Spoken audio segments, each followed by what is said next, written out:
Ici Alexandre Forêt à la Place des Arts pour le gala ultime Juste pour rire. Je suis un fan ultime des galas, alors je vais aller voir tous les artistes pour poser toutes les questions qu'un fan se pose. Suivez-moi tout le monde. Je suis présentement avec Patrick Huard. Bonsoir Patrick. Salut! Alors Patrick, toi ton premier gala était en 91, si je ne m'abuse. Je pense que tu as raison sur le gala de Dominique Michel. Dominique avait décidé de me prendre un peu sous son aile et de me parrainer, en fait. Puis dans ce temps-là, au lundi Juste pour rire, avec François Mascotte, je faisais un personnage, espèce de stagiaire timide, qui venait bugger François. Fait que la gang de Juste pour rire, on dit, ça serait peut-être le fun que tu le fasses avec Dodo. Dodo est venu voir ça. Puis là, je suis arrivé en répétition avec elle. Puis c'est eux qui avaient écrit les textes. Puis elle a fait comme, on dirait que c'est pas la même chose, tu sais. Je dis, c'est les textes de ta gang, tu sais, puis tout ça. Puis elle dit, non, moi, c'est pas ça que je veux. Je veux que tu fasses comme tu faisais. Puis moi, je veux pas de gag. Je suis ta straight woman dans ce temps-là. Moi, je me fâche après toi, that's it. J'avais réécrit ça avec elle, on l'avait fait. Puis j'avais trouvé ça extrêmement généreux de sa part. Ça a été un super hit. Fait qu'après ça, moi, ça a changé bien des affaires pour moi, là. Fait que les galas Juste pour rire, ça a été un peu le moment que Patrick Huard est né pour les yeux des Québécois. Puis comment tu vois les galas Juste pour rire après toutes ces années? Tu sais, c'était des soirées d'humour un peu classique, là. Tu sais, c'est la même chose que dans les bars, etc., mais avec un plus grandiose, plus de décorum, etc.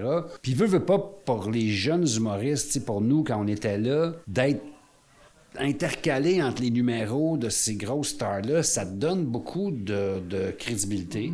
Ça a été le premier hub où tout le monde se rencontrait. Tu sais, souvent, tu fais tes affaires chacun de ton bar. Puis moi, j'aimais la vibe. Tu sais, j'aimais la vibe du festival. J'aimais ça être là, les shows extérieurs, le backstage. J'aimais cette effervescence-là. J'adorais ça. Dans le fond, non seulement le gala a aidé l'humour, mais le simple rencontre des humoristes a fait en sorte que l'humour a pu grandir grâce à ça. C'est aussi à un gala Juste pour rire que j'ai décidé de devenir humoriste. Tu sais, c'était Daniel Lemire qui animait le gala. Je me rappelle, j'étais assis au balcon, les billets les moins chers. Là. J'étais un kid, je devais avoir 16 à ce moment-là. Je faisais beaucoup d'impro puis tout ça. Puis là, c'est pendant ce show-là, tu sais, je regardais Daniel sur scène puis tout ça, puis j'ai fait « Hey, je pense que c'est ça que je veux faire dans la vie. » Ça restait, pour même ceux qui n'étaient pas encore des humoristes, faire un gala Juste pour rire, c'était un fantasme, tu sais, de faire ça si tu avais l'intention de devenir humoriste. Là. Toi, y a-tu un moment aussi que t'as vu, ça va jamais sortir de ta mémoire, que t'as vu ça pis t'es dit, mon Dieu Seigneur, c'est donc bien incroyable? Il y a des moments que j'oublierai jamais. Tu sais, à un moment donné, j'animais une scène extérieure. Je sortais de l'école de l'humour, là, à ce moment-là. J'animais une scène extérieure qu'ils ont construit en catastrophe, littéralement. Le premier soir que je suis arrivé, les gars étaient en train de couper des planches de bois avec une cironne dans les airs. Tu sais, sur les jambes, puis mes running shoes étaient pleins de peinture à la fin du show. Ils ont roulé ça avant le show. Puis les gens étaient partout dans les airs, sur les balcons de la Place des Arts et tout ça. Et j'ai animé là pendant 10 jours. C'était débile. Et là, c'était plein de jeunes humoristes. C'était la scène de la relève. Ça a marché de feu. Il y avait 2000, 3000, 4000 personnes tous les soirs. Puis à la fin de la soirée, il y avait tout le temps une star qui arrivait en surprise. La fois où Michel Courtemanche est arrivé, le monde ne se pouvait plus. Michel est arrivé avec du monde de sécurité qui tassait du monde parce qu'il arrivait d'un autre show à une autre place. Il est monté sur scène, il a fait, je sais pas, 30 minutes de semi-impro. Le monde ne riait pas, il était rendu en transe. Tu sais, ça, il y a juste Michel qui était capable de faire ça. C'est que au début, c'est des rires, puis à un moment donné, c'est un bruit continu de gens qui essayent de retrouver leur souffle, qui cherchent leur pompe à asthme.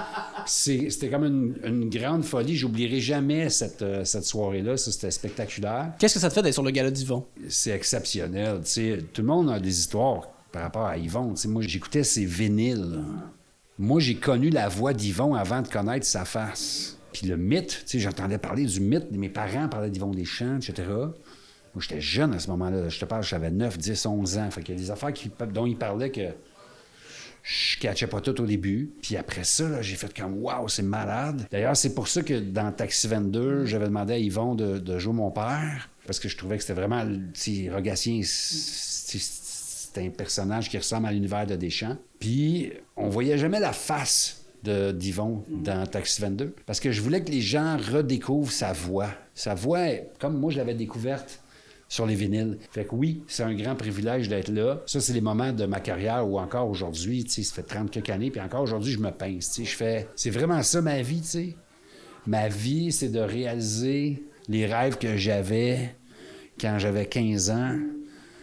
C'est quand même capoté.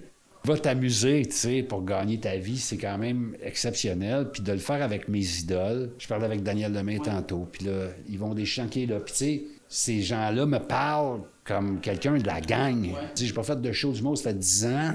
On dirait que j'ai mes patchs. Puis je suis encore dans la gang. Dernière question que j'aurais te poser, c'est quoi tes attentes pour ce soir? Ça va sonner super quétaine, ce que je vais dire. C'est quétaine de faire ce métier-là. Fait que... Ça va être vraiment quétaine. Ça fait très longtemps que quand je fais quelque chose, je n'ai pas d'attente. Parce que ma job, c'est de donner quelque chose, c'est pas de recevoir quelque chose. Puis j'ai pas le contrôle là-dessus. Fait que j'ai pas d'attente. Je m'en viens avoir du fun. Je m'en viens donner quelque chose au monde. Je pense que c'est cool qu'on fasse un numéro les trois ensemble. Je pense que c'est trippant. Puis essentiellement, c'est pour Yvon. Ben écoute, merci infiniment, Patrick. Je te souhaite un bon spectacle, une bonne soirée. Merci. Je vous invite à ne pas manquer, pas juste le regarder, là, faut juste pas le manquer.